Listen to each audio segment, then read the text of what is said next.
Yo, what's up? Welcome back to part 2 of the side-to-side walkthrough. Now, with this track, I'm just going to jump straight into it. If you've watched the drop, then great.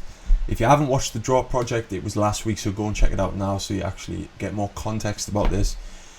Basically, what I wanted to do was, because 2 drops were different, the breakdowns needed to be different as well. With EDM, tracks can be very boring, so by making 2 completely different breakdowns, it makes the track more likely to be played by a DJ. If you know a DJ's playing a festival, most likely they're only going to play 1 breakdown, but with this track it's so different in both sides of the track, you can get away with playing it twice, you know, because it's basically for myself as well.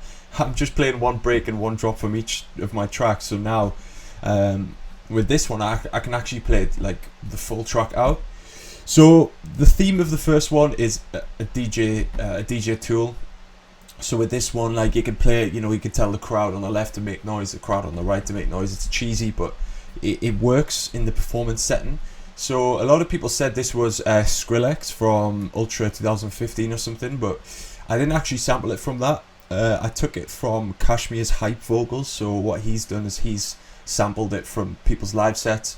And basically what I did was I just EQ'd it in a way which fit my track better. Right side makes some noise. So what you can see, what I've done here is I've got an EQ.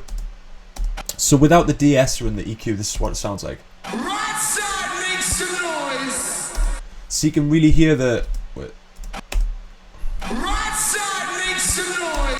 If you can hear the S's are very sharp and it's not nice to listen to. So I brought the threshold down on the de-esser, which literally takes the S out of the things. Right side makes some noise. And the EQ as well. Now what the EQ does is it rolls off the highs, and as you can see with the automation, when he says noise, that's when the highs are really crispy because of the S, the harsh S. So I've brought down the EQ there, and I've actually made the de-esser more prominent, so it takes away more of that harsh S. Right side makes some noise. Right side makes some noise. See, you can really hear that S is horrible. Noise. But with this, it's nice and soft and it fits. So it's right side, left side, repeated. Noise. Left side makes some noise. Now, the reason it's a loop like this is because in another project, I actually delayed it and I added reverb and everything. So I just drag and dropped it in this project, then did some further work on it. That's why I can hear some delay in there as well. So when you get the Kashmir one, it won't sound exactly like this. Need some bass line in there for the energy. Right side makes some noise. This is already quite vibey. Left side makes some noise. This is the dope break reach that I always use. Got this like little clock sound to the right. Left side makes some noise. This one's to the left. And you'll hear a lot of things like that. Some are pan left, some are right, because it is left and right, you know. Got this, it's just a Kashmir kick. Right side makes some noise. Got this little clock as well. Right side makes some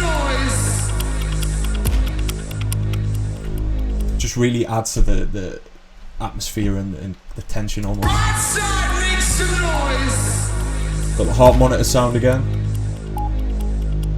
Left side makes some noise.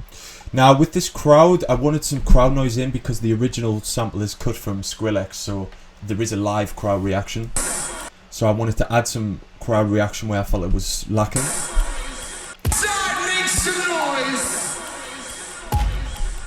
So just in case I play the show and the crowd just ignore me and don't make any noise, at least I've got some noise in here to fill it up. Side makes some noise. Left side makes some noise. It's actually a recording from Leicester Square, it said. You know, it's just actual real people making normal noises. Then we've got some atmosphere as well.